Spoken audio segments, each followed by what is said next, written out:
Thanks, everybody, for being with us here today, and thank you for allowing me to share some of my stories with you. I am going to be reading from two books. They're traditionally published books with Heritage House Publishing in Victoria, and the first piece is going to come from this book, The Fisher Queen, and it chronicles the experience of working as one of the handful of young women in the commercial salmon fishing industry at the tipping point of when the industry was changing rapidly and forever. And that way of life was seeing a lot of storm clouds on the horizon. And so I wanted to share with people what that life really was like while it was still that traditional lifestyle. The second book is Beckoned by the Sea, and I'll talk about that when I read from it second. So the first piece is a chapter, and it's called The Great Gray Beast. And in fact, that particular chapter I submitted to the Canadian Literary Awards, and it placed as a finalist a few years ago. And so I'm very fond of this piece. And it does have a dark and brooding undercurrent, shall we say. I'd like you to imagine yourself on the wild northwest coast of BC in the cold pre-dawn in an isolated inlet anchored behind a brooding dark mound of an island, listening to the Coast Guard weather report, listening to the wind, knowing what awaits you out there. The Great Gray Beast. When it is only 4:30 in the morning and the wind keens and clangs through your rigging, it is a bad sign.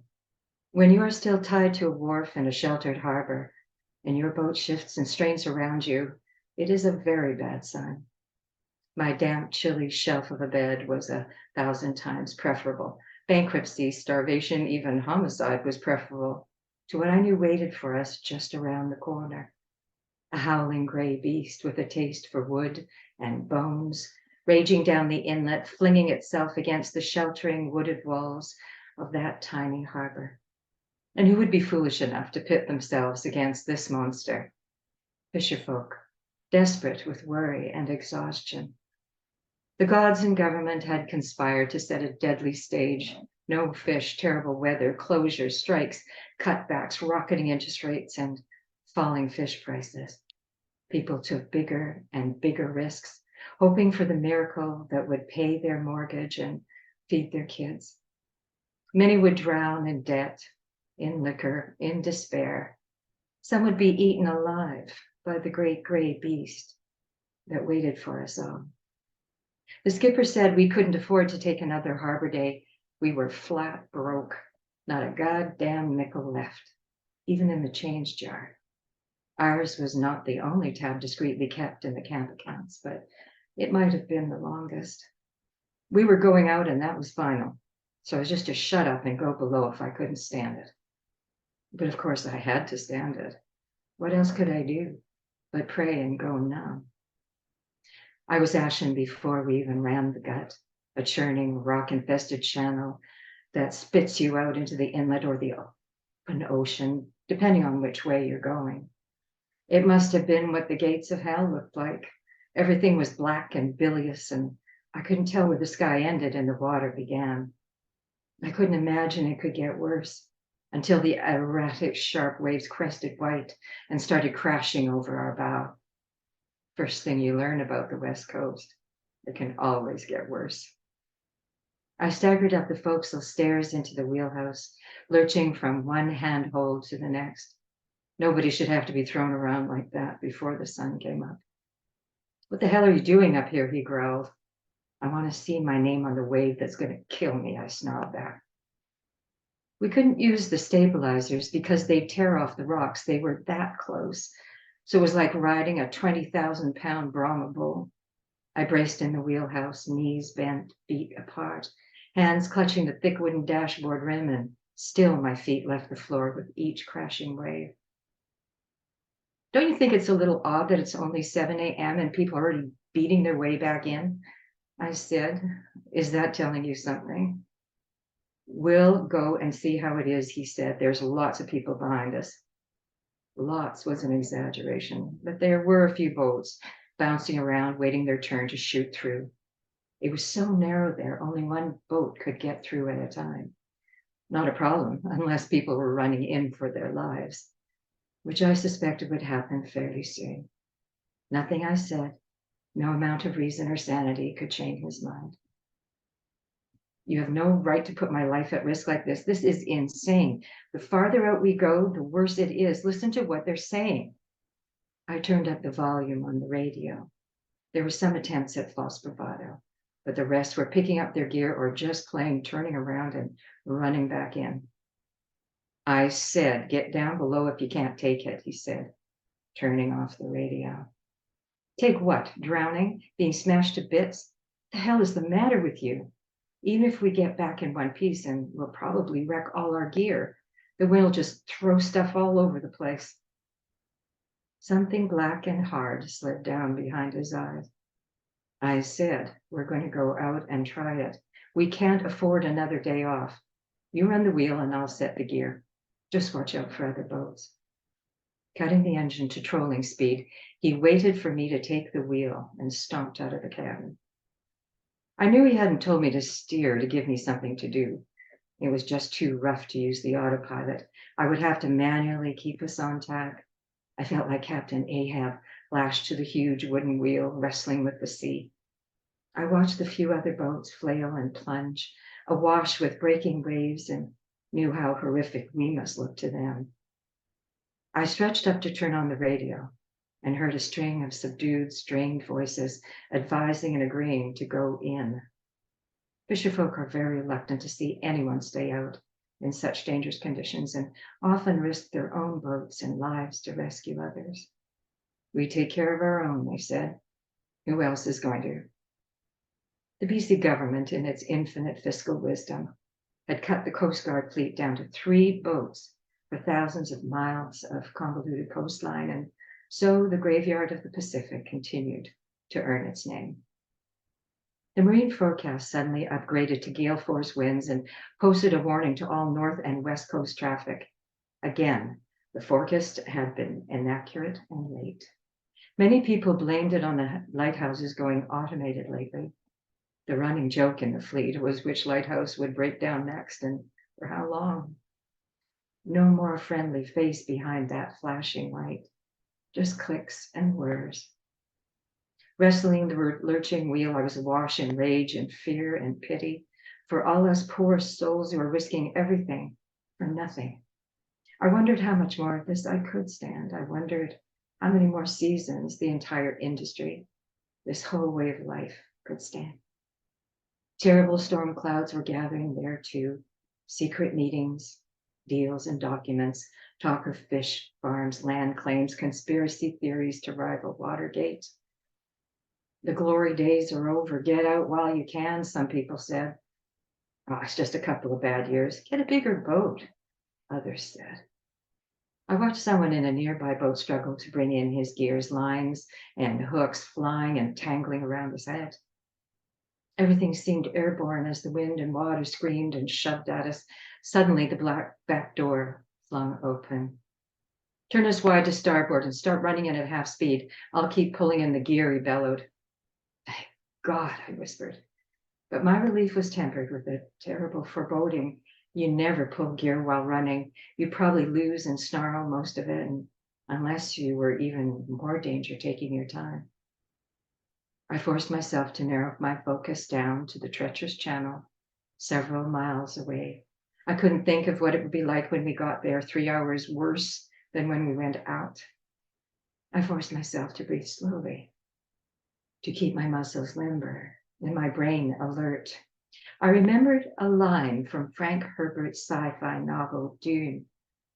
Fear is the mind killer. Push it slowly to 3/4 speed, he bellowed from the cockpit. That meant he was either almost done or about to cut all the gear off, but it definitely meant we were in serious trouble. It was so rough I couldn't steer from the seat, but had to stand, knees deeply flexed to withstand the slamming. I willed the channel closer and told myself the lovely lie. I can see trees. I'll be okay. Just as I started to make out individual trunks, he crashed through the door, gumboots and rain gear streaming, grabbed the wheel and shut the throttle full open. Get yourself somewhere safe. It's going to be a rough ride in. I wedged myself into a corner of the wheelhouse, bent my knees, and hung on for dear life. I played the getting closer game. Hold your eyes shut for as long as you could and open them to see how much closer you are to land. Stop torturing yourself. Get below. I was mute and took in his stony face and twitching jaw muscles. I wonder what would happen when the 20 boats I could see all got to the channel at the same time. The great gray beast knew the channel mouth was its last chance. I imagined he hoped it would save him some work by running into each other, and he was furious when we did not. He shrieked and lunged and snapped as one by one we were hurled into the gut. Just as we cleared the channel, we saw a familiar boat approaching. He couldn't have been considering going out. As soon as we moved into calmer water, we radioed him. No, fishing's no good here, and I just dropped off my deckhand in Winter Harbor. He had to go home, so I thought I'd run around to Bull Harbor, Don said in his usual Perry Como drawl. We were flummoxed. Calm, sensible Dan was going to run alone in a gale through the worst waters on the coast? I mouthed, has he gone insane? Most of us tried to talk some sense into him. He finally agreed to leave his radio and mouse on and periodically let us know he was still okay. Utterly exhausted, we anchored behind a small island halfway down the inlet to rest and wait to see what the weather would do. It was another 5 miles through the twisting inlet to Winter Harbor. And if the weather settled down by tomorrow, we would go out again, saving us the extra 10 miles of fuel costs. We also knew we could keep Dawn in range much longer from there. For the moment, we were safe, but Dawn was not. I lay on my bunk, sweating and shaking, heart racing with the release of terror and rage. I braced against my inner storm as I listened to him fighting his.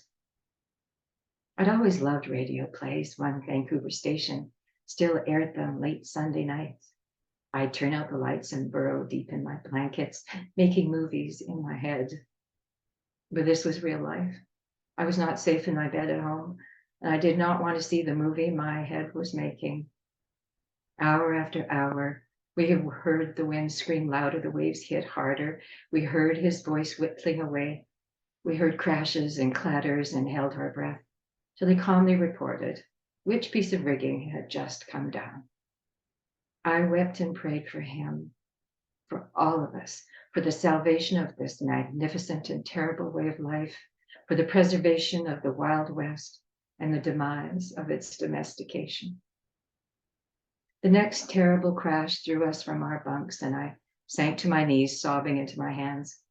Faintly, we heard him, his voice fading in and out, eerily calm. If you can still hear me, this is probably my last message. My mast has come down and my aerial is going under. I'm in my survival suit and I have tied an orange float around my waist so they can find my body easier. When they find me, tell them to look for the letter in a plastic bag inside my shirt. It's for my wife and kids. Tell them I'm sorry. Tell them I love. Then nothing. The hissing of dead air. Then frantic voices calling. Dawn, Dawn, can you hear me? Don't give up. Someone called a mayday into the Coast Guard. Everyone knew it was pointless. I cried so hard, I turned inside out. The second piece that I'll share with you is from my second published book with Heritage House, and it is, as I said, Beckoned by the Sea. And it's a bit different. It is not just memoir, historical memoir, but it's also biographical and historical. And it tells the life stories of 24 living women that I interviewed over a period of time in the region of Cascadia, which runs from southern Alaska to northern California.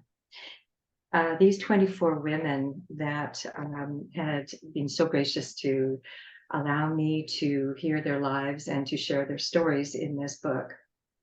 I divided the work that they did, which varies greatly, into 6 different categories. So there's 4 women's stories in each category. And the categories range around the cycle of the year, the wheel of the year, because in Cascadia on the coast, life depends so much on weather, on the seasons. And so that structure of the wheel holds this, as I said, 6 sections: the harvesters, the travelers, the creators, the history keepers, the teachers, and the protectors. So the piece that I've chosen to share as my second one is from the introduction, because each section has an introduction that talks about the theme of that particular piece. And it's the introduction to the creators. As the days grow short and the November gales come galloping in off the Pacific to run riot over the coast, life begins its inward journey through the dark months. Energy turns to restoration, contemplation, creation, gathering and sharing stories and ways of being in the world. First in the practical and mundane, then descending deeper into the mythic and magical as winter draws in. Fall is the time for cleaning and repairing tools, boats, equipment, and creating new things for harvest, travel, and commerce. For preserving and storing food, we create practical things and make our homes warm and solid. Deep winter is the time for creating sacred objects, beautiful things, when the wind howls and rains batter and the sea rages. In the long, dark nights, the short, gray, shrouded days of mist and fog, the stage is set for the revealing of our inner selves. Mysteries are pondered, and the mind and spirit walk in other worlds. As the ocean birthed the entire world, so are we like the ocean. We birth the next generation. We birth ideas, we birth history, we birth culture, we birth creativity. We bring our inner landscape to the page, the canvas, the instrument, the stage, the screen. The living energy held within stone or clay or wood whispers its ancient secrets to us, so we may be a bridge between people and places and ways of thinking and being. Magicians and alchemists, bringing what needs to be said into the world, honoring the past, shaping the future. Every work of creation holds story and purpose to inform, inspire, and entertain, capturing a moment in time, a place, an experience, pushing us to hold our own visions and birth our biggest dreams. Our creation's greatest legacy is to lift up and inspire, to generate a call to action that in turn thus inspires others. My birds of creativity have found many places to land, building nests in words and stories. It may not always seem so to us, but our creativity is important. We may not know the reach of it today or next year or ever. Our creations are a pebble in a pond. The ripples may travel beyond our time and place, but wherever they touch, we and our audience are changed in some way. Every once in a while, we get to know how and when and where, moving by mystery and miracle. We get to know what shore that ripple touched. After my first book was published, The Fisher Queen, I received the kind of message that makes it all worthwhile. The endless revisions, the inner gremlins, the rejections, the profound uncertainty, the crazy juggling act of writing, making a living, having a life.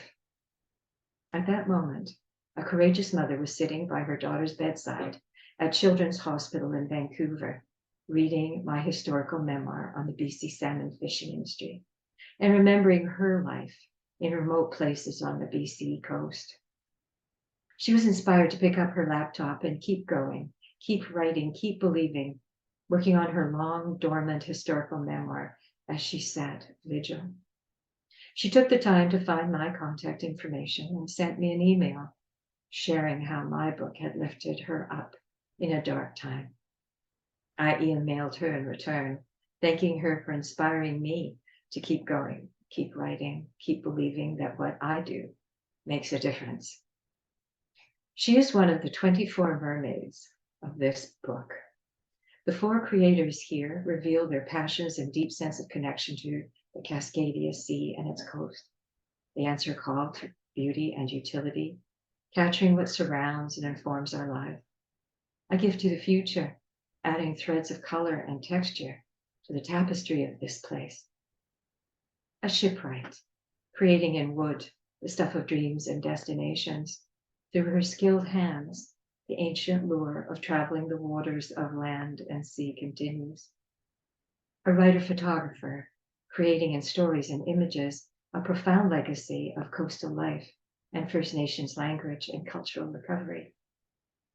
A painter, creating in colors and light, captures life on the coast in scenes so vivid they seem to leap from the canvas. A mermaid, creating in music and myths and underwater scenes. Ancient longings are brought to the present with messages of mindful stewardship of the sea.